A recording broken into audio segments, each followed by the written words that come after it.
500 महर कितना लोगों को मारे? ये 500 लोगों के वारस है। उसके बाद मेरे को भी लेके आ गए। एक 500 को बचना बहुत मुश्किल होता और मेरे को भी लेके आके बिठा दिया आप। ఏం నడుస్తుంది భారతదేశంలో? గొడ్డు అంటే తెలుసా? గొడ్డు గొడ్డు గొడ్డు గుడ్డు కాదు, గొడ్డు. ఆవు, బర్రె, ఎద్దు, గోద.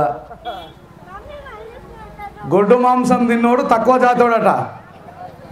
గొడ్డు మాంసం తిన్నోడు తక్కువ జాతి. గొడ్డు పాలు తాగినోడు మధ్య జాతి. గొడ్డు ఉచ్చ తాగినోడు గొప్పోడట ఈ దేశంలో. ఇప్పుడు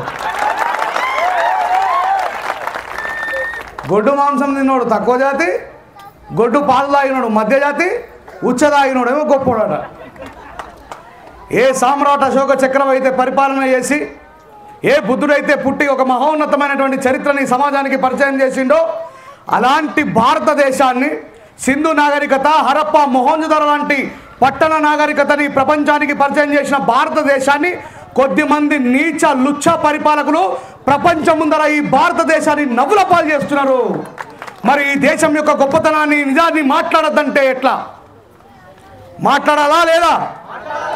ఈ దేశంలో అందరికంటే కోటీశ్వరుడైనటువంటి అనిల్ అంబానీ, ఆయన పిల్లము మొన్న అమెరికాలో ఒక మీటింగ్కి పోయి ఏమంటుందంటే, I'm came from Buddha land అన్నది. I'm came from Buddha land, నేను బుద్ధుడు పుట్టిన దేశం నుంచి వచ్చినా అని చెప్తున్నది. మరి ఈడనేమో మనకు రాముడు, కృష్ణుడు, యేసుప్రభు, అల్లా, మాలోడు, మాదిగోడు, కుమ్మరోడు, కమ్మరోడు, సాకోడు, లంబడోడు, గోండోడు అని చెప్పి లొల్లిలు పెడుతున్నారు గాడిద కొడుకులు. మరి తిట్టద్దా? భారతదేశం యొక్క సమగ్రతని, ప్రపంచంలో అత్యున్నతమైనటువంటి భారత రాజ్యాంగాన్ని, ప్రపంచంలో ఎంతోమంది మేధావులు మెచ్చుకున్నటువంటి రాజ్యాంగాన్ని, మరి ప్రపంచం ముందర అవహేళన చేస్తున్నటువంటి పరిపాలకులని, వాళ్ళు చేస్తున్నటువంటి పొరపాట్లని, వాళ్ళు చెప్తున్నటువంటి పెడుతున్నటువంటి మతశిక్షులని ఆర్టికల్ 19 ప్రకారం బాబాసాహెబ్ అంబేద్కర్ గారి దేశంలో మాట్లాడే హక్కు ఇచ్చారు కాబట్టే మేము మాట్లాడుతున్నాం. మరి వాళ్ళు మాట్లాడతలేరా? నేను అడుగుతున్నా, బైరి నరేష్ ఏం మాట్లాడతాడో, రేంజర్ల రాజేష్ ఏం మాట్లాడతాడో అని అక్కడక్కడ ఎవరికి కనబడకుండా కిటికీలకెళ్ళే, సందులకెళ్ళే వింటూ వీడియోలు, ఆడియోలు రికార్డ్ చేస్తున్న వాళ్ళకి చెప్తున్నా, రాజాసింగ్ అనే ఒక మతోన్మాది ఈ వీడియో ద్వారా లక్షలాది మందికి పోతుంది. అదే రాజాసింగ్ని పార్టీ సస్పెండ్ చేసి జైల్లో పెడితే వాళ్ళ భార్యకి కనీసం అపాయింట్మెంట్ కూడా బీజేపీ వాళ్ళు ఇవ్వకపోతే, అలాంటి రాజాసింగ్కు కూడా మద్దతుగా బీజేపీ గవర్నమెంట్ అపాయింట్మెంట్ ఇవ్వాలని ప్రకటించినటువంటి వ్యక్తులం, మానవతావాదులం, బుద్ధుడి బాబాసాహెబ్ అంబేద్కర్ వారసులం మేము. మరి ఆయన ఏమంటున్నాడు? कोई भी टोपी लगाने वाला हमारा सामने नहीं आने का, अगर वो गायब हो गए तो हमको नहीं पूछने का అంటున్నాడు. అంతకంటే డేంజర్ మాట్లాడుతున్నాడు ఆ బైరి నరేష్ గారు. అంతకంటే డేంజర్గా మాట్లాడుతున్నా నేను. అయ్యా, ఈ మాలామాదిగ జాతులను ఏ రోజైనా అరే మీరు మసీదులకు ఎందుకు వచ్చిండ్రా అని మిడుసులు పట్టుకొని బయటకు రూపంగా చూసిండ్రా? మాలామాదిగలు ఎప్పుడైనా ముస్లింలు అన్టచబుల్స్ అన్నారా? మీరు మాలామాదిగ వాళ్ళురా, మా ఇళ్ళకు మా వాకిళ్ళకు రావద్దని ముస్లింలు అన్నారా? మరి ఎప్పుడైనా క్రైస్తవులు అన్నారా? చెప్పండి గట్టిగా. మరి మనని అన్టచబుల్స్ అంటున్నది గుళ్ళోకి రానివ్వంది ఎవరు? మరి హిందువులే కాబట్టి మరి హిందూ అని మాట్లాడకపోతే ఏమని మాట్లాడాలి? ఎవరు తప్పు చేస్తే వాళ్ళ మీద పిటిషన్ దాఖలు అవుతుంది కానీ పక్కటి మీద దాఖలు అవుతుందా? నిజాన్ని నిర్భయంగా మాట్లాడుకోవాల్సినటువంటి అవసరం ఇప్పుడు అన్నిటికంటే చాలా ముఖ్యంగా ఉన్నది, గుర్తుపెట్టుకోండి. అందుకే చెప్పిన, ఏమన్నా గొడ్డు మాంసం తిన్నోడు చిన్న కులమోడు, గొడ్డు పాలు తాగినోడు మధ్య కులపోడు, గొడ్డు ఉచ్చ తాగినోడు గొప్పోడట. ఎవడో తీటగా ఒక కింద కామెంట్ పెట్టిన ఒక తమ్ముడు, యూరిన్ అంటేనే మలినాలన్నీ కూడా బయటకు పోయేటి. యూరిన్ అంటే మలినాలన్నీ కూడా, అంటే ఒంట్లో ఉన్నటువంటి దాంట్లో నుంచి మంచిని, మనం తిన్న ఆహారాన్ని, ద్రవాలని, మంచిని స్వీకరించి వ్యర్థాలని బయటకు పంపిస్తే దాన్ని అన్నిటికంటే గొప్పదంటారు. మరి దాన్ని మాంసం తింటే తప్పేందని ఒక తమ్ముడు కింద కామెంట్ రాసిండు. తప్పే ఉంది మరి దాంట్లో? ఉచ్చలోనే అంత గొప్పది అది ఉంటే మరి మాంసం తింటే తప్పేందని అడుగుతున్నాడు ఆయన. ఈ దేశంలో వాళ్ళకి మాట్లాడే హక్కు ఉన్నదంటే అంటే ఒకప్పుడు మనకంటే ముందున్న తరాలకి మాట్లాడే హక్కు లేదు అని అర్థం. అవునా కాదా? ఏది మాట్లాడినా ఏది చెప్పినా వాళ్ళు చెప్పింది మాత్రమే వినాలి. బైరి నరేష్ ఏమో మతాల గురించి మాట్లాడతాడు, రంజల్ రాయేష్కు పని లేనట్టు బాపురంలో తిడతాడు అంటారు. నాకేం కోపం? బాబాసాహెబ్ అంబేద్కర్ గారి సెకండ్ భార్య బాపనామేనా కాదా? బాబాసాహెబ్ మనకు తాత అయితే ఆమె మన ఆయి, వీళ్ళంతా మన మేనమామలు. అలా మంచోళ్ళకు సలాం చేస్తాం. కేడీ స్కేర్ పండితుడు కూడా బాబాసాహెబ్ అంబేద్కర్ గారు మెట్రికులేషన్ పాస్ అయిన తర్వాత షియాజీ రాజా గాయక్వాడ్ గారి రాజ్యానికి తీసుకుపోయిన కేడీ స్కేర్ పండితుడు ఒక బ్రాహ్మణ అయిననే మనం ఆయనని గుండెల్లో పెట్టుకుంటాం, ఆయనకు సలాం చేస్తాం. మహాత్మా జ్యోతిబా ఫులేతో ఈ మతవాదులు మనువాదులను పిలువబడుతున్నటువంటి బ్రాహ్మణి ఆర్య బతుకొచ్చిన కొడుకులు శూద్రులను పడే వాళ్ళకి విద్యకు దూరంగా ఉంచాలన్నాడు. తాంతియా అనేటువంటి ఒక బాబాసాహెబ్ మన మహాత్మా జ్యోతిబా ఫులే గారి స్నేహితుడు దగ్గర ఉండి ఈ శూద్రులకు అక్షరం రావడానికి కారణమైన తాంతియా బ్రాహ్మణుడికి మేము సలాం చేస్తాం. మంచోళ్ళని మంచోళ్ళే అంటాం. బోలో, మంచోళ్ళని మంచోళ్ళే అంటాం. మరిగా చెడ్డోళ్ళని కూడా మంచోళ్ళని ఎట్లా అంటాం? ఈ చిన్నాజీఆర్ స్వామి అనేటువంటి ఒక వ్యక్తి ఇట్లా మాట్లాడితే నొప్పి అవుతుంది. ఏమన్నాడు? ఆదివాసులు పోరాటం చేసినటువంటి ఆదివాసీ స్త్రీలు ఆ ఆదివాసుల గుండెల్లో కొలువై సమ్మక్క సారక్కగా పిలువబడుతూ తెలంగాణతో పాటు చాలా రాష్ట్రాలంతా కూడా Gond Lambadi who was the people doing segregation ఆటవిక జీవితాన్ని జీవిస్తున్న వాళ్ళు మా తల్లులు మాతృమూర్తులు అని చెప్పి ఆరాధ్య దైవంగా పూజిస్తున్న వాళ్ళని ఈ చిన్నాజీఆర్ స్వామి అనేటువంటి ఒక విధవ అవమానిస్తే మాత్రం ఈ దేశంలో కేసు కాదా? బాపురం మీద కూడా కేసు పెట్టడు. తిట్టలేడా? సమ్మక్క సారక్కల దేవుళ్ళ అని అన్నడా లేదా? అవి ఆదివాసీ దేవుళ్ళు కూడా కాదు, వాళ్ళు ఆదివాసీ వాళ్ళు. వాళ్ళని మీరు పూజించలేదు అంటే నువ్వు చెప్పాలారా? మేము ఎవరిని పూజించాలో నువ్వే చెప్పాలి, మేము ఏమి తినాలో నువ్వే చెప్పాలి, మేము ఏ కులాల్లో బతకాలో నువ్వే చెప్పాలి, మేము ఏం చదువుకోవాలో నువ్వే చెప్పాలి. అసలు నువ్వే ఈ దేశానికి జోరే పట్టుకుని ఆడుకోవడానికి వచ్చినావు అనే విషయాన్ని మనం గుర్తుపెట్టాలి. ఇక్కడ ఉన్న వాళ్ళందరూ పెద్దోళ్ళందరికీ తెలుసు, ఆర్యులు మన దేశానికి వలస వచ్చింది, ఆర్య సమాజాన్ని నిర్మించింది. నిజమా కాదా లాయర్ సార్? మరి ఎవరు ఆర్యులు? బయటకు వెళ్ళి చూడండి. ఎప్పుడన్నా ధర్మపురిలో కావచ్చు, వేములవాడలో కావచ్చు, తిరుపతిలో కావచ్చు, దేవస్థానాలలో Aryavaishya tiffin centre, Aryavaishya tiffin centre, Aryavaishya భోజనశాల. మరి వేరే లక్ష్మీనారాయణ హోటల్ లేకపోతే శుభం హోటల్, ఈ హోటళ్ళకి రెడ్డోళ్ళు, రావులు, కమ్మలు, బలిజలు, హిందువులు, ముస్లింలు, క్రైస్తవులు అందరం పోయి భోజనం చేస్తామని లేదా హోటల్లో? మరి వీళ్ళ కోసం ప్రత్యేకంగా ఎందుకుంటాయన్నట్టు మరి ఆర్యవైశ్య సత్రములు? అంటే వాళ్ళకి తెలుసు ఈ దేశంలో మేము భారతీయులం కాము, మేము సపరేట్ అనే విషయం వాళ్ళకి తెలుసు. కాబట్టి వాళ్ళు ఇంకా 2025లో కూడా సపరేటే ఉన్నారు. మరి ఈ విషయము మనకు తెలియదు. బాబాసాహెబ్ అంబేద్కర్ గారి దగ్గర నుంచి పడితే, మహాత్మా పూలేతో పడితే అంటరానితనాన్ని పాటించింది ఎవరండి? ఆర్య బ్రాహ్మణులు కాదా? మరి దొంగని దొంగ అనకపోతే ఏమనాలి? దొంగని దొంగని అనాలి కదా. భారత రాజ్యాంగానికంటే ముందున్న రాజ్యాంగంలో రాసుకుంటాడు ఈ దేశంలో చదువు కేవలం ఒక కులానికి మాత్రమే హక్కు అని. ఏమని రాసుకుంటాడు? అధ్యానం అధ్యాపకం బ్రాహ్మణ నామకల్పయాత్ అనండి. అధ్యానం అధ్యాపకం బ్రాహ్మణ నామ కల్పయాత్. అధ్యయనం అంటే నేర్చుకోవడం, అధ్యాపకం అంటే నేర్పడం. ఇవి రెండు కూడా బాపనలో సొత్తే అని చెప్పి అన్నాడు. అందుకే ఇక్కడ ఉన్నటువంటి మన తాతలకు చదువు రాదు, సిఐ గారు వాళ్ళ తాతకు కూడా చదువు రాదు, మా తాతకు చదువు రాదు, బైర్ నరేష్ వాళ్ళ తాతకు చదువు రాదు. ఇది నిజం. ఎందుకు? అంబేద్కర్ గారు రాసిన భారత రాజ్యాంగంలో భారత ప్రజలందరికీ కూడా ప్రభుత్వం ఉచిత నిర్బంధ విద్యనివ్వాలని బాబాసాహెబ్ రాసిండు. కాబట్టి ఈ దేశంలో ఉన్నటువంటి ప్రజలందరికీ చదువు వచ్చింది. వైఎస్ రాజశేఖర రెడ్డి గారి తాతకు చదువు రాదు, కేసీఆర్ గారి తాతకు చదువు రాదు, రేవంత్ రెడ్డి గారి తాతకు చదువు రాదు. ఎందుకంటే అంబేద్కర్ గారు రాసిన రాజ్యాంగానికంటే ముందున్న రాజ్యాంగంలో ఏమని రాసుకున్నాడు? అధ్యయనం అధ్యాపకం బ్రాహ్మణ నామకల్పయాత్. అందుకే మీరు పాత సినిమాలలో చూడండి, చదువు నేర్పేటోళ్ళంతా కూడా పంతులే. ఇట్లా మేము మాట్లాడుతుంటే నొప్పి అయినా బాబాసాహెబ్ అంబేద్కర్ చెప్పిండు, బిడ్డ నిజాన్ని నిర్భయంగా మాట్లాడిన వాడే నా వారసుడు. బండి మీద ఫోటో వేసుకున్నాడు, ఇంట్లో ఫోటో పెట్టుకున్నాడు, ఊరికే జై భీమ్ అనేవాడు నా వారసుడు కాదని అన్నాడు బాబాసాహెబ్ అంబేద్కర్ గారు. గుర్తుపెట్టుకోండి. మీలో ఎవరైనా వేద పాఠశాలకి ఏమంటారు దాదా అట్లా అన్నారు, గురుకులంలోకి వేద పాఠశాలలోకి పోయి ఆడ ఎంఆర్ ఆఫీస్లోనో లేకపోతే ఏదైనా కాలేజీలో అడగండి, నేను వేద పాఠశాలలో వేదాలు నేర్చుకోవాలనుకుంటున్నాను, ఆ ఫామ్ ఆడ దొరుకుతుందని అడుగురు, దొరుకుతుంది ముసుడు. ఇప్పటికీ ఈ దేశంలో బ్రాహ్మణుడు భాష వేరు, బ్రాహ్మణుడి విధానం వేరు, వాళ్ళ వేదాలు వేరు, వాళ్ళ వ్యవస్థ వేరు. మరి కులాలని మనుషుల మధ్య చిచ్చులని ఎవరు పెడుతుండు?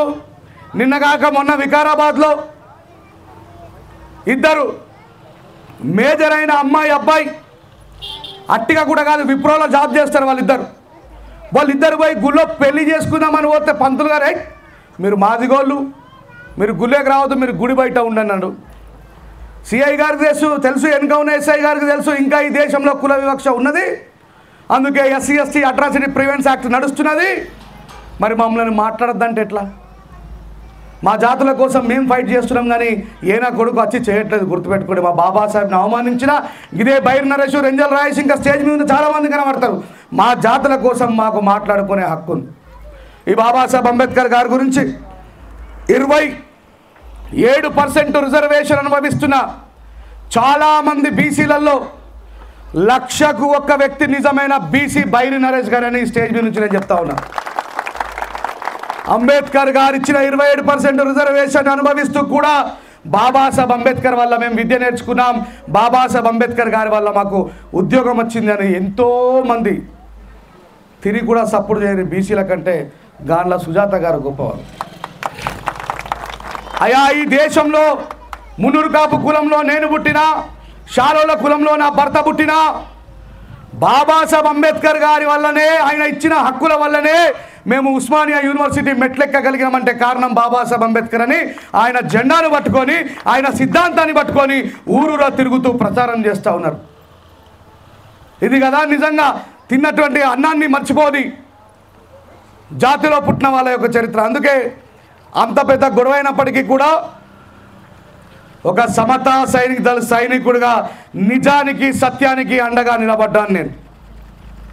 బైరి నరేష్ గారి గురించి ఈయన ముంగట కిసుగు చాలా దివాంగా యూట్యూబ్ వాళ్ళకు ఆడవాడు ఉన్నాడు, అమర ప్రసాద్ 7.5 పాడుకోవాడు, మన జిల్లాడే. వాడు జీవితం అంతా చదువుకున్నది సిఎస్ఐ చర్చిలో. ఏడ చదువుకున్నాడు? సిఎస్ఐ చర్చిలో చదువుకున్నాడు. వాడు ఎప్పుడు హిందూ అయినా నాకు అర్థం కాలే. వాళ్ళ నాయన ఈయన గాంధార్లో ఎస్ఐ రిటైర్డ్ అయ్యిండు, మన గాంధార్లో, మన నిజామాబాద్ జిల్లాలో. వాడు ఇలా కొత్త ఇద్దరు ఎత్తుకున్నాడు, పైసా దియేతో సువర్ క్యా खाता सुअर? हाँ सुअर घास नहीं खाता बेटे, संडास खाता। हाँ वो संडास खा रहा है। जिन महान बाबा साहब के वजह से वो आज है, उसी महान के अपोजिट में बात कर रहे हैं। कोई तो भी एक दिन उसका भी फीट पड़ता है, लेकिन अरे आ विधंगा కూడా మనం ముందుకు పోయే పరిస్థితి వస్తుంది. బైరి నరేష్ అంత మంచోని కాదు నేను.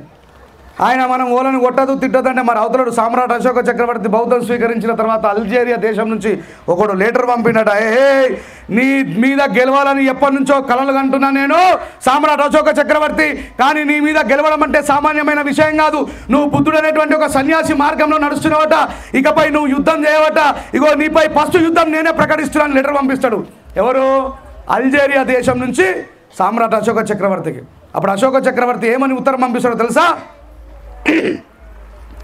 మా జోలికి రానంత వరకు ఎవడు జోలికి పోతున్నాడు బుద్ధుడు, కానీ మా జోలికి వస్తే ఈ బలగొట్టుకున్నాడు. మరి నేను రెడీగా ఉన్నా, మళ్ళా కత్తి పట్టుకొని సిద్ధంగా ఉన్నా. బిడ్డ రెడీ అంటే వామ్మో నువ్వు సన్యాసి మార్గంలో నడుస్తున్నావు అనుకున్నా, కానీ నువ్వు ఇంత అంటే సందర్భాన్ని బట్టి ప్రతిఘటించాలి.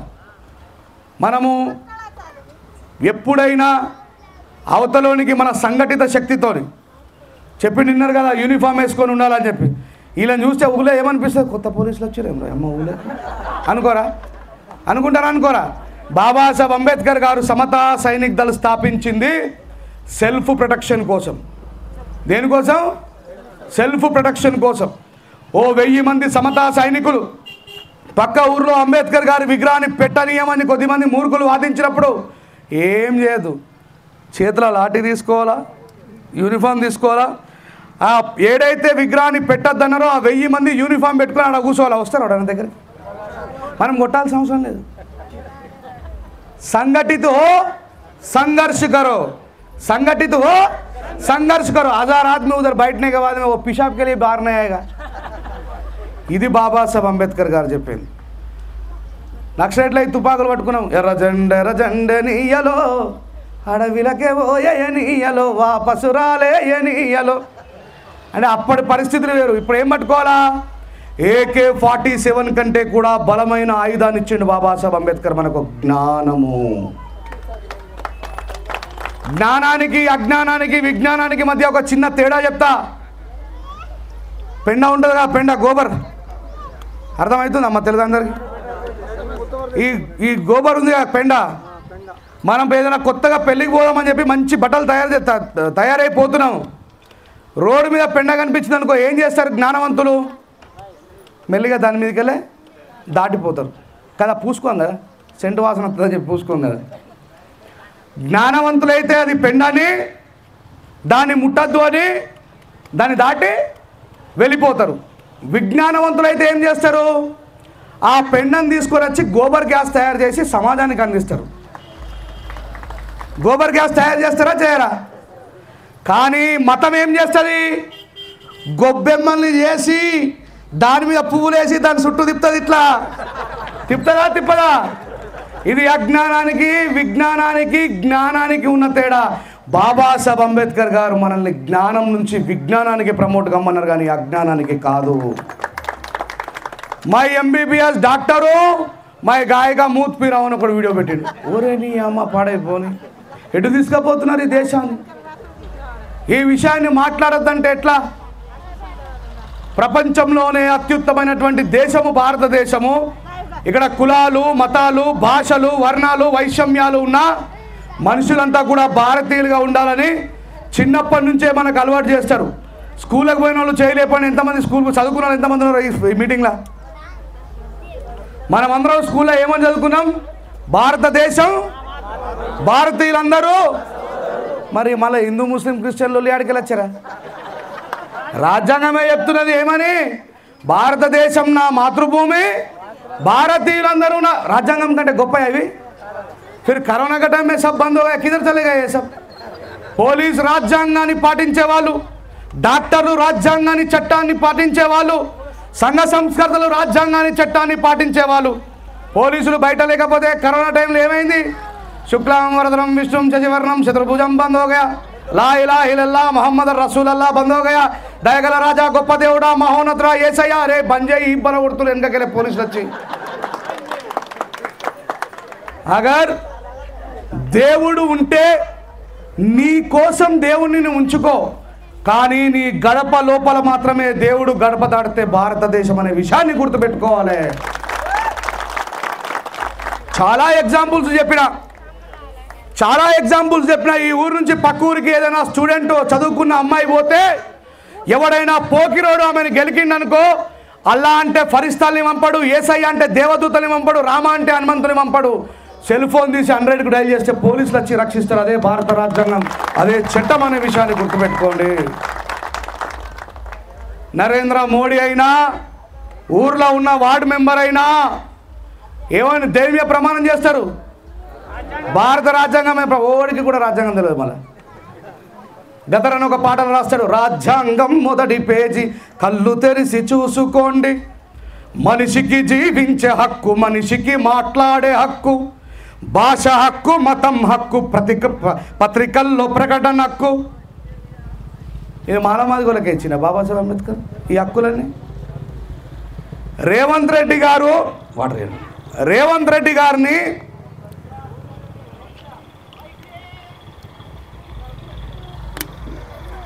రేవంత్ రెడ్డి గారు కేసీఆర్ గారు సీఎంగా ఉన్నప్పుడు ఆయనని తీసుకుపోయి బెడ్రూమ్ దగ్గరే గుంజుకపోయి జైల్లో వాడేస్తే రాజ్యాంగంలో ఉన్నటువంటి హక్కు మాత్రమే రేవంత్ రెడ్డిని కాపాడింది, కానీ ఆయన కులమైన మతంలో కాదు, గుర్తుపెట్టుకోండి.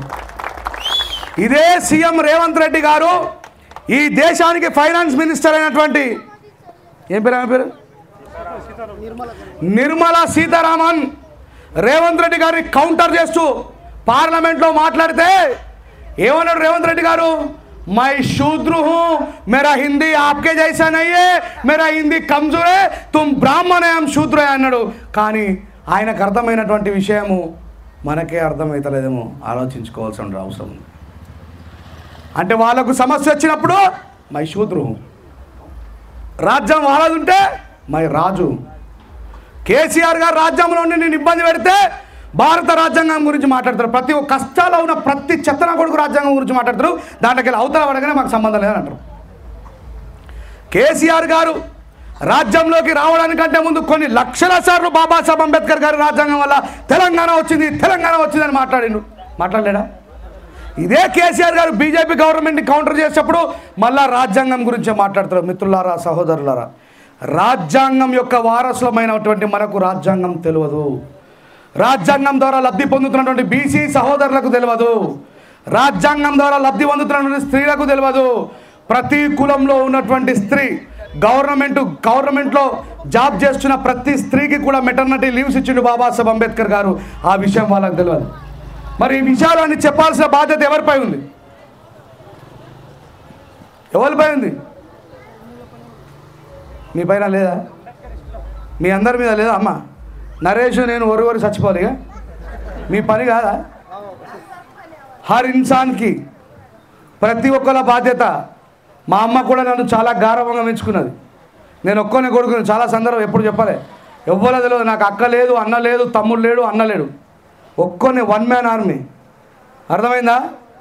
నేను బాబాసాహెబ్ అంబేద్కర్ గారు చూపించిన మార్గంలో ఒక మహర్ యోధుడుగా పనిచేయాలని నిర్ణయించుకున్నా. కాబట్టి ఏ నా కొడుకు తలవంచకుండా పనిచేస్తున్నా. ఇది మనందరి బాధ్యత, గుర్తుపెట్టుకోండి. మళ్ళీ చెప్తున్నా, సావకుండా బతికేవాడు ఎవ్వడు లేడు. ఈ దేశానికి ప్రైమ్ మినిస్టర్ చేసినటువంటి పివి నరసింహారావు చచ్చిపోలే? మీరు చచ్చిపోరా? చావడానికంటే ముందు ప్రశ్నించండి, చావడానికంటే ముందు గర్జించండి. బాబాసాహెబ్ అంబేద్కర్ క్లియర్గా చెప్పిండు, మేకల్ని బలిస్తారు కానీ మరి ఎప్పుడు సింహాలు అవుతాం మనం. చాలా అద్భుతమైనటువంటి విగ్రహం పెట్టుకున్నారు. దాదాపు నాకు తెలిసి మీరంతా కూడా మరటి మైగ్రేటెడ్ అనుకుంటా కదా. నిజంగా మీలో ఉన్నటువంటి కసి, మీలో ఉండే స్వాభిమానం ఇంకా మా తెలుగు ప్రజలకు రాలేదు. ఇది ఒప్పుకోవాల్సినటువంటి సత్యం. నేను చాలా సందర్భాల్లో చెప్తా ఉంటా, మీలో బాబాసాహెబ్ అంబేద్కర్ గారు ఉన్నారు, కానీ వ్యసనాలకి లోను కాకుండా చదవడం వైపు ఆలోచించండి. నన్ను ప్రతిసారి అంటారే మేము చాలా పేదోళ్ళం సార్, అందుకే చదువు బంద్ చేసినామని.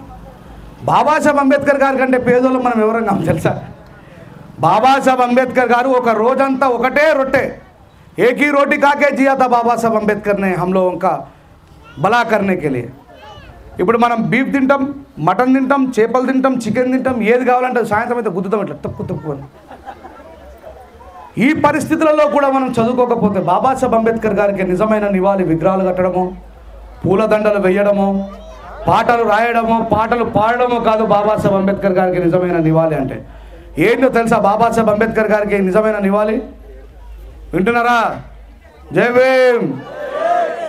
మన తాతలు ఏ ఎంఆర్ఓ ఆఫీస్లోనైతే, మన తాతలు ఏ గ్రామ పంచాయతీలోనైతే మున్సిపాలిటీ కార్మికులుగా పనిచేసిండ్రో, ఎంఆర్ఓ ఆఫీస్లో పాయఖానాలు సాఫ్ చేసిండ్రో, దాంట్లో మనకు విద్యనిచ్చి తలెత్తుకొని ఆఫీసర్లమై కూర్చున్న నాడే బాబాసాహెబ్ అంబేద్కర్ గారికి నిజమైన నివాళి. గుర్తుపెట్టుకోండి. మన తాతలు చదువు రాక అదే పని చేసి, మనము చదువు వచ్చి చదువు సాతగాక చేతులలో సెల్ ఫోన్లు పట్టుకొని టైంపాస్ చేసుకుంటా చూసిరుగా. నిన్నగాక మొన్న సోషల్ మీడియాలో ఒక గొర్రెలు కాసుకునే వ్యక్తి ఐపీఎస్ ఆఫీసర్ అండు, చూసిరా లేదా? ఏమని చెప్పిండు ఆయన? నా లోపల బాబాసాహెబ్ అంబేద్కర్ గారు చెప్పిన స్ఫూర్తితో నేను ఐపీఎస్ ఆఫీసర్ అయినా అని చెప్పిండు. ఎందుకు ఐపీఎస్ ఆఫీసర్ ఏంటో తెలుసా? ఆయన వాళ్ళ నాన్నని ఒక ఊర్లో పెద్ద మనిషి కొడితే పోలీస్ స్టేషన్లో కంప్లైంట్ ఇవ్వడానికి పోయినట. ఏడిపోయిండు? పోలీస్ స్టేషన్లో కంప్లైంట్ ఇవ్వడానికి పోతే మాకు గొర్రెలు కాసుకుంటాడు వచ్చి నీకు తెలియదు అని ఇలా కొట్టినట.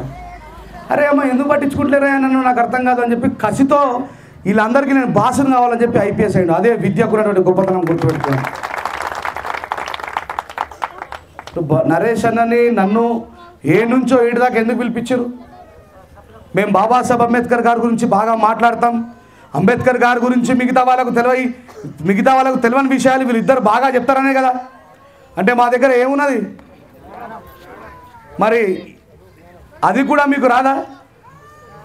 ఇంతమందిలో బాబాసాహెబ్ అంబేద్కర్ గారి జీవిత చరిత్రను చదివిన వాళ్ళు చేయలేపర్రా. మైక్ ఇచ్చి చాప్టర్ నెంబర్ 12 చెప్పమంట. మైక్ ఇచ్చి చాప్టర్ నెంబర్ అరే ఇంకో మైక్ తీసుకోరా. ఇప్పుడు చెప్పండి ఎంతమంది చదివిన లేపురు చెప్పాలా సమాధానం. 20 బంద్ అయిపోయింది అన్న, అన్ని బంద్ అయిపోయింది. దెబ్బ ये बहुत बड़ा गलती हम लोग कर रहे हैं. ये बहुत बड़ा गलती हम लोग कर रहे हैं. నేనైతే బాబాసాహెబ్ అంబేద్కర్ గారిని నా తాత అని చెప్తా కాబట్టి నన్ను ఎవడన్నా డిబేట్లో పిలిచి మీ అంబేద్కర్ ఏం చేసినని అడుగుతారా? నరేషన్ అంటే జర శాంతి స్వరూప్ కాబట్టి ఏమన్నాడు నరేష్ అనుకుంటారు. అదే నన్నైతే ఎగిరి తంతరా నాయబో వద్దురు అంటారు. ఎందుకంటే బాబాసాహెబ్ అంబేద్కర్ గారిని అంత చదివిన కాబట్టి అంబేద్కర్ గారి గురించి నిర్భయంగా అబద్ధాలు చెప్పినా కూడా భయం లేదు, నిజాలు చెప్పేందుకు మనకెందుకు భయం నాకు అర్థం కాదు. ఉచ్చరాయుడు వీడియో చేసి పంపిస్తున్నాడు, ఆడికే భయం లేదు. నిజం చెప్పడానికి మనకెందుకు భయం? మనకు చివరిగా మిగిలింది ఒకటే గుర్తుపెట్టుకోండి, మన దగ్గర తాతలు సంపాదించిన ఆస్తులు లేవు, మన దగ్గర పారిశ్రామిక రంగం లేదు, మనకు వ్యవసాయ భూములు లేవు. మన బాబాసాహెబ్ అంబేద్కర్ గారు మనం బయటపడడం కోసం, ఈ దుర్మార్గమైనటువంటి చీకటి జీవితాల నుంచి బయటపడడం కోసం మనకు ఒక ల్యాడర్ ఇచ్చిండు. ఆ ల్యాడరే విద్య. ఇందాకని చెప్పిన ఆ విద్య ఎవరు సొత్తు? ఫస్ట్ అధ్యానం అధ్యాపకం బ్రాహ్మణ నామ కల్పయాత్. ఎవరి సొత్తు అప్పుడు విద్య? మరి ఇప్పుడు మన పిల్లలని చదివించకపోతే, మన పిల్లలకు విద్య నేర్పకపోతే, ఆ పిల్లలని ఎంత దూరమైనా సరే చదువుకోవడానికి పంపించకపోతే, బాబాసాహెబ్ అంబేద్కర్ గారికి చాలా అవమానాలు జరిగినా వాళ్ళ తండ్రి రామ్జీ సత్పాల్ గారు ఏమని చెప్పిండ్రు? బిడ్డ, ఎన్ని అవమానాలు జరిగినా విద్యను వదిలేయకు బిడ్డ. నువ్వు విద్యను వదిలేస్తే అందరిలాగే మిగిలిపోతావు, నువ్వు విద్యను పట్టుకుంటే గొప్పవాడిగా నిలిచిపోతావని వాళ్ళ తండ్రి చెప్పిన మాటను నమ్మిన బాబాసాహెబ్ అంబేద్కర్ చదవడం ప్రారంభిస్తే ఈరోజు ఏప్రిల్ 14న 193 దేశాలే జ్ఞానం పుట్టిన దినోత్సవంగా జరిపిస్తున్నాయి. గుర్తుపెట్టుకోండి. మీ అందరికీ తెలుసు, శిక్షా शेरनी का जो पिएगा तो तुम क्या कर रहे? मैं बोल रहे हर इंसान में बाबा साहब अंबेडकर को पैदा करने का तलाश रखना चाहिए. ఇది మనందరి బాధ్యత. ఏ పరిస్థితుల్లో మిమ్మల్ని చూస్తే కమిట్మెంట్కి నాకు బాగా నచ్చుతుంది. ఎంత కష్టమైనా ఓర్చుకుంటారు, ఏదైనా సరే భరిస్తారు. కానీ బాబాసాహెబ్ అంబేద్కర్ గారి కోసం మీరు చాలా బలంగా నిలబడతారు. ఆ జ్ఞానాన్ని, ఆ తృష్ణని కూడా మీ పిల్లలకు అందించండి. ఇప్పుడు తమ్ముడు ఉన్నాడు, వీళ్ళంతా కూడా పిల్లలు ఇక్కడ నుంచి మరాఠీ మైగ్రేటెడ్ వీళ్ళంతా యూనివర్సిటీలోకి వచ్చినప్పుడు వీళ్ళని చూసి మేము ఇన్స్పైర్ అవుతాం. ఇంతకుముందు అక్కడ గజా అనే ఒక తమ్ముడు ఉండే. నేనే అంత అనుకుంటా, అరే నీ అమ్మ మాకు పొలాలు ఉన్నాయి, తోటలు ఉన్నాయి, మంచి ఉద్యోగాలు ఉన్నాయి, కానీ మాకు బాబాసాహెబ్ గురించి సరిగ్గా అసలు బాబాసాహెబే మా జీవితం అన్న సంగతి నాకే 2007 దాకా తెలియదు. కానీ మీకు పుట్టినప్పటి నుంచి బాబాసాహెబ్ అంబేద్కర్ తెలుసు. కానీ మధ్యలో ఆగిపోకండి. మరాఠీ రక్తం అంటేనే అది పోరాట స్ఫూర్తి కలిగి ఉంటుంది. మీరు ఎవరినైనా బాబాసాహెబ్ ఎవరైనా అంటే మీరు చంపేస్తారు, నాకు తెలుసు, అందుకే మీ జోలు ఎవరు రాడు. అబ్బో ఎవరే నైరే పోయి బాబాసాహెబ్ అంబేద్కర్ గారిని ఏమనంటే వాణ్ణి చంపుడు కాదు, వానిలో ఉన్న అజ్ఞానాన్ని చంపాలా. గుర్తుపెట్టుకోండి, వానిలో ఉన్న అజ్ఞానాన్ని చంపాలా. ఒకనాడు నేను కూడా ఆర్ఎస్ఎస్ కార్యకర్తని, ఒకనాడు నిజం. ఆ రోజున్న రెంజర్ల రాజేష్ ఉంటే పాపం మా నరేష్ అనే మాట నేనే పడేటాను కావచ్చు, పాడైపోయింది. అట్లుండే మరి ఆ చిప్పు పెట్టరు నాకు. అవు అన్న కూడా ఏబీవీ బ్యాక్గ్రౌండ్ లేనట. కదిరి కృష్ణ అన్న వచ్చి, ఒరే బిడ్డ, మీ జీవితాలు మారడానికి కారణం బాబాసాహెబ్ అంబేద్కర్ గారు. ఈ దేశంలో ఉన్న పీడితులందరినీ కూడా ఒకటే ఒక దెబ్బతోని అందరికీ స్వేచ్ఛమయమైన జీవితాన్ని ఇచ్చిన మహానుభావుడు డాక్టర్ బాబాసాహెబ్ అంబేద్కర్ గారు అని చెప్తే నేను పరేషాన్ అయిపోయాను. ఓరేనే అమ్మ, మేము మాలోళ్ళమైనా తాడి చెట్లు, ఈత చెట్లు గీసుకునే వృత్తినిచ్చింది బాబాసాహెబ్ అని నాకు తెలియదు. నేను ఒక దళితుడిగా పుట్టి విదేశాలకు ఉద్యోగం చేయడానికి, చదువుకోవడానికి పోవడానికి కారణం బాబాసాహెబ్ అంబేద్కర్ గారు అని నాకు తెలియదు. తర్వాత అనుకున్నా నేను తలారి పోషణ కడుపులో మన్మడిగా పుట్టినా, గడ్డం రాజన్న కొడుకో పుట్టినా కాబట్టి ఇంత సీపతి వచ్చింది అనుకున్నా. కానీ అది బాబాసాహెబ్ వాళ్ళు వచ్చిందనే సంగతి నాకు కదిరి కృష్ణ చెప్పేదాకా తెలియదు. దళితుడిగా పుట్టిన నాకే తెలియకపోతే ఇంకా మన లంబాడి సోదరులకు, గోండులకు, చెంచులకు వాళ్ళకి ఏమైనా తెలుసా? ఇప్పటికీ పాపం నమ్మడంలో పిల్లగాళ్ళు చదువుకున్న పిల్లలకు తెలుసు, ఊర్లలో ఎవరు తెలియదు. వాళ్ళు ఏమంటారు, మనల్ని దేడి అంటారు. ఏ మలవరా ఇచ్చిరే, దేడి ఇచ్చిరే అంటారు. పాపం తెలియదు, అజ్ఞానం. నిజమేది. నా ఫ్రెండ్ ఒక ఆయన ఉంటాడు జగన్ నాయక్ అని చెప్పి, మాలమాది వాళ్ళతో తిరుగుతున్నారు. వీళ్ళు అమ్మడికి కింద పువ్వు పెట్టున్నారు పాపం ఆయనకి. ఎందుకురా అంటే వాళ్ళు గొడ్డు మాంసం తినేటోళ్ళతో తిరుగుతున్నారు, వీడికి కింద పువ్వు పెట్టున్నారు. అంటే అజ్ఞానాన్ని తొలగించేందుకే పూలే గారు పనిచేసిండ్రు, అజ్ఞానాన్ని తొలగించడానికే బాబాసాహెబ్ అంబేద్కర్ పనిచేసిండ్రు, అజ్ఞానాన్ని తొలగించడానికే బుద్ధుడు పనిచేసిండు, అజ్ఞానాన్ని తొలగించడానికే పెరియార్ గారు పనిచేసిండ్రు. ఆ అజ్ఞానాన్ని సమాజం నుంచి తొలగించడానికే నరేష్ అన్న నేను మనం అందరం కూడా పనిచేయాల్సిన అవసరం ఉందని చెప్పి తెలియజేస్తున్నాం. ఈరోజు బాబాసాహెబ్ అంబేద్కర్ గారి విగ్రహాన్ని పెట్టుకొని ఎంత లేట్ ఉన్నాం మనం. ఏ సంవత్సరం పుట్టిండు బాబాసాహెబ్ అంబేద్కర్ గారు? 1891లో పుట్టిండు. బాబాసాహెబ్ అంబేద్కర్ ఏ సంవత్సరం చనిపోయాడు? 1956లో చనిపోయాడు. కానీ మన ఊరికి బాబాసాహెబ్ అంబేద్కర్ ఏ సంవత్సరంలో వచ్చిండు? 2025లో వచ్చిండు. అంటే మనం వెనుకబడ్డామా లేదా?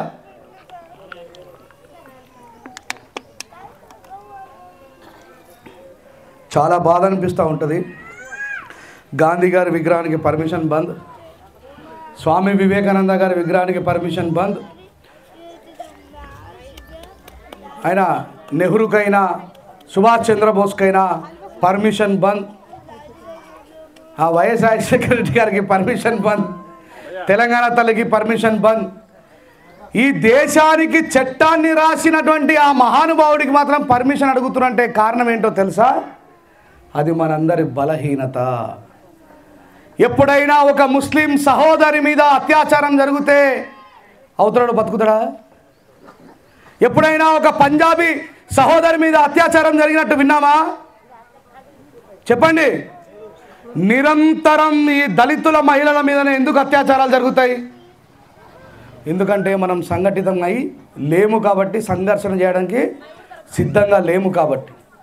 ఏదో అంబేద్కర్ గారు విగ్రహం పెట్టినా మా పని అయిపోయింది అనుకుంటే ఆ విగ్రహాన్ని పెట్టకుండా వేస్తుంది. ఇక్కడ నుంచి ఒక మార్పును చూపించండి గ్రామానికి, సమాజానికి. చూపిస్తారా? మీరు లేకపోతే మేము లేము. నరేష్ అని పిలిస్తే ఖచ్చితంగా పోవాలనుకుంటేనే ఏమన్నాడు బాబాసాహెబ్ అంబేద్కర్ గారు? సంఘటితం కావాలా, సంఘర్షణ చేయాలన్నారు. బుద్ధుడు ఏమన్నాడు? जुल्म करने वाले से ज़्यादा गुनाहगार कौन है? जुल्म సాయనే వాళ్ళ. మనం అందరం జులుంని సాయిస్తున్నాం కాబట్టే వాడు జులుం చేస్తూ ఉన్నాడు. అట్లా మరాఠీ రక్తాన్ని పొరిపించుకున్నటువంటి మీరు ఖచ్చితంగా సంఘటితమై, నేను ఈ ఏరియా అంతా తిరిగిన, ఏడవ చూసినా పంచశీల జెండా ఉంటుంది, బాబాసాహెబ్ అంబేద్కర్ గారి జెండా ఉంటుంది. కానీ ప్రగతి కరువు అవుతున్నది. నాయకులు తయారు కావాలా, పిల్లల నుంచి అద్భుతమైనటువంటి స్పిరిచువల్ పవర్ ఉన్నటువంటి వ్యక్తులు తయారు కావాలా, లీడర్లు తయారు కావాలా. ఇప్పుడు సమతా సైనికులు యూనిఫామ్ వేసుకున్నారు. ఖచ్చితంగా ఎవరికైనా అన్యాయం జరిగితే పోవాలా, దాని యొక్క ఉద్దేశం అది. నేను ఎప్పుడన్నా ఇంట్లో పడంగా చూసిరా సోల్జర్స్? ఏడన్నా అన్యాయం జరిగితే రాజేష్ అన్న వాయిస్ లేకుండా చూసిరా? సమతా సైనికుడు అంటే అన్యాయాన్ని ఎదిరించేవాడు, సమతా సైనికుడు అంటే అన్యాయాన్ని ప్రశ్నించేవాడు, సమతా సైనికుడు అంటే ఎవడినైనా సరే రాజ్యాంగాన్ని రక్షణ కవచంగా పెట్టుకొని ఎదిరించేవాడు. గుర్తుపెట్టుకొని. నేను పాట రాసిన ఏమని, ఊనాలో మనోళ్ళని కొట్టిన గుర్తుందా? జైలో వెహికల్కు కట్టేసి ఆవు చర్మములి చింద్రని కొడి తిరిగదరా, మరి లెదరు ఫ్యాక్టరీలల్లోకి చర్మమెవడు వంపెరా, బీఫు తింటే సంపుతమని కుక్కలల్లే మురుగుతుండ్రు, ఆ బీఫును విదేశాలకు పంపేటోడు ఎవడురా? గుర్తుందా? ఆవునేమో బతుకున్నంతసేపు దాన్ని ఉచ్చదావుతారు, దాన్ని పెండ పూసుకుంటారు, అది చచ్చిపోయిన తర్వాత మాలమాదిగోలు తీసుకుపోయి బయట పడేయాలట. ఇది ఎక్కడ న్యాయం రా నాయన? जब तक गाय जिंदा है तब तक ब्राह्मण की है, जब गाय मर जाती तो दलितों की है. మనం చదువుకుంటా పని చేస్తామా? మనం చదువుకొని కలెక్టర్ అయితే ఇప్పుడు మన ఐపీఎస్ ప్రవీణ్ కుమార్ సార్కి నువ్వు మాదిగైనా గొడ్డు తీసుకోపా అని అంటాడు ఎవడన్నా? వెనకాల తుపాకు ఉంటుంది సార్, మా అక్కలు డాల్ देते तेरे अंडर सार. वही शिक्षा है जो पिएगा. प्रवीण सर के पास शिक्षा है कि नहीं? शिक्षा है तो तुपाकी आया नहीं आया? कोई बोलेगा प्रवीण सर गए नु యువర్ మాదిగా కమ్యూనిటీ చల్ యూ గెట్ అవుట్ అని అంటారా సార్ని? అంటే ఏమవుతుంది? తీస్తాడు ఇట్లా. అట్లా చదువుతో మనం అందరం కూడా ముందు పోయి బాబాసాహెబ్ అంబేద్కర్, నాకైతే ఇది ఒక్కటి మీ లోపల ఉన్నటువంటి కమిట్మెంట్ నాకు ఎంత నచ్చిందో, ఎవ్వరు కూడా చేతులు ఇవ్వట్లేరు అంబేద్కర్ గారి జీవిత చరిత్ర ఎవరు చదివినంటే. చదవండి, బాబాసాహెబ్ అంబేద్కర్ గారి జీవిత చరిత్ర చదవండి, మరాఠీలో చదవండి, తెలుగు చదువుకుంటే తెలుగులో చదవండి, అంబేద్కర్ గారి చదవండి, మహాత్మా జ్యోతిబా ఫులే రాసిన గులాంగిరి పుస్తకం చదవండి, పెరియార్ గారి రైటింగ్స్ చదవండి. ఈ దేశము వాళ్ళు ఊహించినటువంటి భయంకరమైన పరిస్థితులలోకి వెళ్తుంది కాబట్టి, కులాల మధ్యలో మతాల మధ్యలో గొడవలు పెట్టే రాజకీయం వచ్చింది కాబట్టి మనమే సంఘటితమై సంఘర్షణ చేయాల్సినటువంటి అవసరం వచ్చింది. బాబాసాహెబ్ అంబేద్కర్ గారి విగ్రహాన్ని పెట్టుకోవడం కాదు, బాబాసాహెబ్ అంబేద్కర్ గారు రాసిన భారత రాజ్యాంగం ప్రమాదంలో ఉన్నది. మనమందరం కూడా సంఘటితమై రాజ్యాంగాన్ని రక్షించుకొని ఈ దేశం యొక్క సమగ్రతను కాపాడినప్పుడే బాబాసాహెబ్ అంబేద్కర్ గారి వారసులుగా ఆయనకు మనం ఇచ్చే నిజమైన నివాళని చెప్పి తెలియజేస్తూ, చాలా ఎండ కొడుతుంది, మీ అందరు కూడా ऊपर से नीचे से गरम है, फिर भी हम सुनने वाला नहीं है, लेकिन నేను వాడు కాదు, నాతో పాటు మీరు అందరూ వాడాలి, మీతో వాడిపిస్తాను నేను కానీ ఉండాలని చెప్పి తెలియజేస్తూ, మరొకసారి నేను ఎప్పుడైనా నేను కానీ నరేష్ అన్న కానీ ఇంకెవరైనా వక్తలు వచ్చినప్పుడు అంబేద్కర్ గారి జీవిత చరిత్ర ఎంతమంది చదివినట్టే కనీసం సగం మంది లేపినప్పుడే మనం బాబాసాహెబ్కు నిజమైన నివాళి ఇచ్చినట్టు. మేము వర్రీ 10 సంవత్సరాల నుంచి వరితే బీసీలకు 27% రిజర్వేషన్ అని తెలిసింది. మేము వర్రీ 10 సంవత్సరాల నుంచి వరితేనే Babasaheb Ambedkar is first law minister of India అని చెప్పి తెలిసింది. మనం వరితేనే ఇందిరాగాంధీ గారి గురించి తెలిసిందా లేదా మీకు? మరి ఇవన్నీ కూడా మనం చెప్తే మాత్రమే సాధ్యమవుతాయి. మేము మా ఇద్దరి బాధ్యతనే కాదు, మేము ఏ మూలకు కూడా సరిపోము. మనం అందరం కూడా ఒక లాస్ట్ మాట చెప్తా, గుర్తుపెట్టుకోరు. బాబాసాహెబ్ అంబేద్కర్ గారు ఏమైందా ఓయ్ బాబు ఆపేలా, బాబాసాహెబ్ అంబేద్కర్ గారు బతుకున్న కాలంలో ఒక పుస్తక ఆవిష్కరణ సభ పెడతారు. వినబడుతుందా లాస్ట్ వరకు? ఏం పెడతాడు? పుస్తక ఆవిష్కరణ సభ పెడతాడు. ఆ పుస్తక ఆవిష్కరణ సభ ఒక వెజిటేబుల్ మార్కెట్లో సాయంత్రం టైంలో పెడతాడు. బాబాసాహెబ్ అంబేద్కర్ గారు పుస్తక ఆవిష్కరణకి మన తాతలు అమాలి పనిచేసేవాళ్ళు, సఫాయి పనిచేసేవాళ్ళు, రైతు కార్మికులు, ఆ దాంట్లో పనిచేసే వాళ్ళందరూ కూడా పోయి కూర్చుంటారు. మన తాతలకు చదువు రాదు, వస్తుందా? అక్కడి నుంచి ఒక పండితుడు పోతాడు, అది చూసి ఆశ్చర్యపోతాడు. ఇక్కడ స్టేజ్ మీద సూటు బూటు వేసుకునే వ్యక్తి ఒక అంబేద్కర్ గారే. స్టేజ్ కింద ఉన్నటువంటి చాలామందికి చొక్కా ఉండదు, అంగి ఉండదు, చిరిగిపోయినటువంటి దోతులు కట్టుకొని బాబాసాహెబ్ ఏం చెప్తారా అని చెప్పి ఇట్లా కూర్చొని వింటూ ఉంటారు. అప్పుడు ఆ పండితుడు ఓ చిట్టి రాసిస్తాడు, అంబేద్కర్ గారు మీ సభలో నాకు 2 నిమిషాలు మాట్లాడే అవకాశం ఇవ్వమని. బాబాసాహెబ్ అంబేద్కర్ గారు తప్పకుండా మీరు మాట్లాడని మైక్ పట్టుకుంటే, అంబేద్కర్ గారు మీరు రాసినటువంటి ఈ పుస్తకము, అంబేద్కర్ గారు మీరు రాసిన ఈ పుస్తకము మెట్రికులేషన్ పాస్ అయినా నాకే అర్థమవుతలేదు, మెట్రికులేషన్ పాస్ అయినా నాకే అర్థమవుతలేదు. ఈ చదురాని వాళ్ళందరూ కింద కూర్చున్నట్టు పుస్తక ఆవిష్కరణ చేస్తున్నావు ఎందుకు అన్నాడు. ఇచ్చోడా బాబాసాహెబ్ అంబేద్కర్ మరి? ఎందుకు చేసి ఉంటాడు? అప్పుడు ఆ పండితుడికి సమాధానం చెప్తూ బాబాసాహెబ్ ఏమంటాడంటే, అయ్యా మెట్రికులేషన్ పాస్ అయినా నీకు అర్థం కాలేదు కదా ఈ భాష, ఇది సింహాల భాష, సింహాలకి అర్థమవుతుంది, కుక్కలకు కాదు అన్నాడు. మీకేం అర్థం కాలేదు అయినా సపోర్ట్ కొట్టారు. ఎందుకన్నా మాట? ఏ సఫాయి కార్మికులైతే నా కళ్ళ ముందు కూర్చున్నారో, ఏ అమాలి కార్మికులైతే నా కళ్ళ ముందు కూర్చున్నారో, ఏ రైతు కూలీలైతే నా కళ్ళ ముందు కూర్చున్నారో, వీళ్ళ కడుపున పుట్టేవాళ్ళు, వాళ్ళ కడుపున పుట్టేవాళ్ళు నేను ఇచ్చినటువంటి విద్యా హక్కును చదివి భాషను నేర్చుకొని అంబేద్కర్ ప్రశ్నించినట్టుగా రేపు కోట్లాది మంది అంబేద్కర్ ప్రశ్నిస్తారని బాబాసాహెబ్ అంబేద్కర్ గారు కలగన్నాడు. మరి అయినమా? ఇప్పుడు మనం కుక్కల వైపు ఉన్నామా, సింహాల వైపు ఉన్నామా చెప్పు? बोलो कितना आदमी पढ़े बाबा साहेब की हिस्ट्री? कोई नहीं उठाया हाथ. इधर लेवटिंड्రు మైక్ పంపిస్తానని ఆయన పని చేశారు. मैं बाबा साहेब जिस रास्ते में चलो बोला उस रास्ते में चल के నేను ప్రశ్నిస్తున్నానా లేదా ఈ సమాజాన్ని? ప్రశ్నిస్తున్నానా లేదా? బాబాసాహెబ్ కలలు కన్నటువంటి ఇది సింహాల భాష, సింహాలకు అర్థమవుతుంది, ఊర కుక్కలకు కాదు అన్నాడు. అందుకే ఇంతసేపు నుంచి మీకు చెప్పిన శిక్ష शेरनी का दूध है, जो पिएगा वो दौड़ेगा. फिर तुम कहाँ है? क्या पिया तुम? कौन सा दूध पिया? ఫస్ట్ అందుకే చాలు చేసిన, దీంతోనే ముగింపు చేద్దామని. ఆ గొడ్డును తిన్నోడు కింద కులపోడు, పాలు తాగినోడు మధ్య కులపోడు, ఉచ్చ తాగినోడు పెద్ద కులపోడు. మరి మీరు ఆడున్నారో నిర్ణయించుకోండి. అంబేద్కర్ గారి వారసులు అంటే చదవాలా, నిరంతరం చదవాలా. 10వ తరగతి పాస్ అయినా అయిపోయింది మన చదువు అంటే నడవది. ఇంటర్మీడియట్ అయి ఏం చేస్తున్నావు నరేష్ అన్న? ఆపేసిండా? ఎన్ని డిగ్రీలు చేసినావు నన్ను? ఎన్ని చేసిండు? ये बाबा साहेब की औलाद है, इसको हक है मैं बाबा साहेब की औलाद बोलने का हक इनको है, हमको नहीं. मैं भी थोड़ा बहुत पढ़ा लेकिन అందుకే చదవండి. మనకు మిగిలిన ఏకైక ఆయుధం చదువు మాత్రమే. చదువు మాత్రమే. చదువు అంటే ఏంది? పీజీలు పిహెచ్డీలు చేసుడు కాదు. లైబ్రరీ ఎందుకు పెడతారు? లైబ్రరీ పెట్టేదే ప్రాపంచిక జ్ఞానం నేర్చుకొని ఈ మెదడుకు ఎక్సర్సైజు. ఇట్లా డంబే లేపితే కండలు ఎట్లా పెరుగుతాయో మెదడు కూడా చదివితే అట్లా జ్ఞానవంతంగా తయారవుతుందని చెప్పి మళ్ళీ ఎప్పుడైనా కార్యక్రమం పెడితే సగం మంది చేతులు లేపుండ్రి. బాబాసాహెబ్ అంబేద్కర్ గారు వారసులు అంటే చదవాలా, చదివి ప్రశ్నించాలని చెప్పి తెలియజేస్తూ పాడుకుందామా పాట? ఏమైపోయే వాళ్ళమో పాడతారా? ఆకలి అవుతుందా?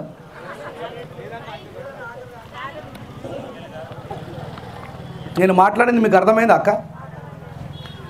ఏం చేపియాలా మీ పిల్లలతో? చదివియాలి.